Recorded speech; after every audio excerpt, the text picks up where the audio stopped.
সাংবাদিক ইলিয়াস হাসানের নামে একটি পেজ থেকে আমি একটা পোস্ট দেখলাম, ভাবলাম পোস্ট নিয়ে আলোচনা করি। উপদেষ্টা আসিফ নজরুল আর কথিত সাংবাদিক মাসুদ কামালের মতে এই মেয়ে নাকি ভদ্রমহিলা।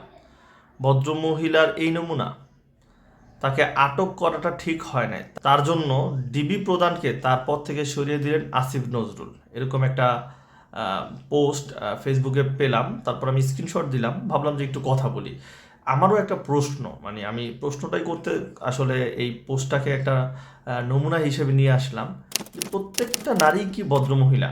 কয়েকদিন আগে পুলিশ একজন মাদক ব্যবসায়ী নারীকে গ্রেপ্তার করার পরেও পুলিশের বক্তব্য এরকম পাচ্ছিলাম যে ভদ্র মহিলাকে আমরা অমুক জায়গা থেকে মাদকের জন্য গ্রেপ্তার করি, মাদক বিক্রি করার ক্ষেত্রে গ্রেপ্তার করি। তো আমার প্রশ্ন হচ্ছে যে অপরাধ করলেও তারা ভদ্র মহিলা থাকে, এইটা কেমন কথাবার্তা? নারী সবাই ভদ্র, অপরাধ করলেও কি নারী সবসময় ভদ্রই থাকে? আমার প্রশ্ন হচ্ছে এটা।